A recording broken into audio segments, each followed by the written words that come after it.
লালু ভাই, এটা আপনি কার কাছে নিয়ে এলেন? ওনারে চিনস না তুই? উনি অনেক বড় তান্ত্রিক, এই দেশে ওনার লক্ষ লক্ষ মুরিদ। উনি নতুন একটা বই লিখছে, বইয়ের নাম শয়তান ধরার গর্জন। যেই বই পইরা নতুন কইরা লাখ লাখ মানুষ তান্ত্রিক হইতাছে। কিন্তু লালু ভাই, আশেপাশে তো কোনো তান্ত্রিক বা মুরিদ দেখতেছি না। আরে ওগুলা তো সব ফেসবুক আর টিকটকে। আপনি আমার সফল হওয়ার একটা উপায় দেন।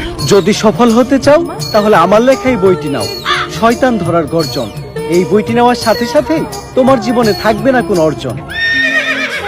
শয়তান ধরার গর্জন, পৃষ্ঠা নাম্বার চুদলিঙ্গ। বাবা এটা তো মন্ত্র না, ছন্দ কইলেন। মার্কেটে আপাতত ছন্দই চলে। বাবা বইটা একটা আমারও লাগবে। দাম কত এটা? মাত্র 1000 টাকা। 1000 টাকা দিলে আর কিনুম? 1000 টাকা হাতে নিয়ে ভূতের ডাক দিলে ভূত নিজে চলে পড়বো।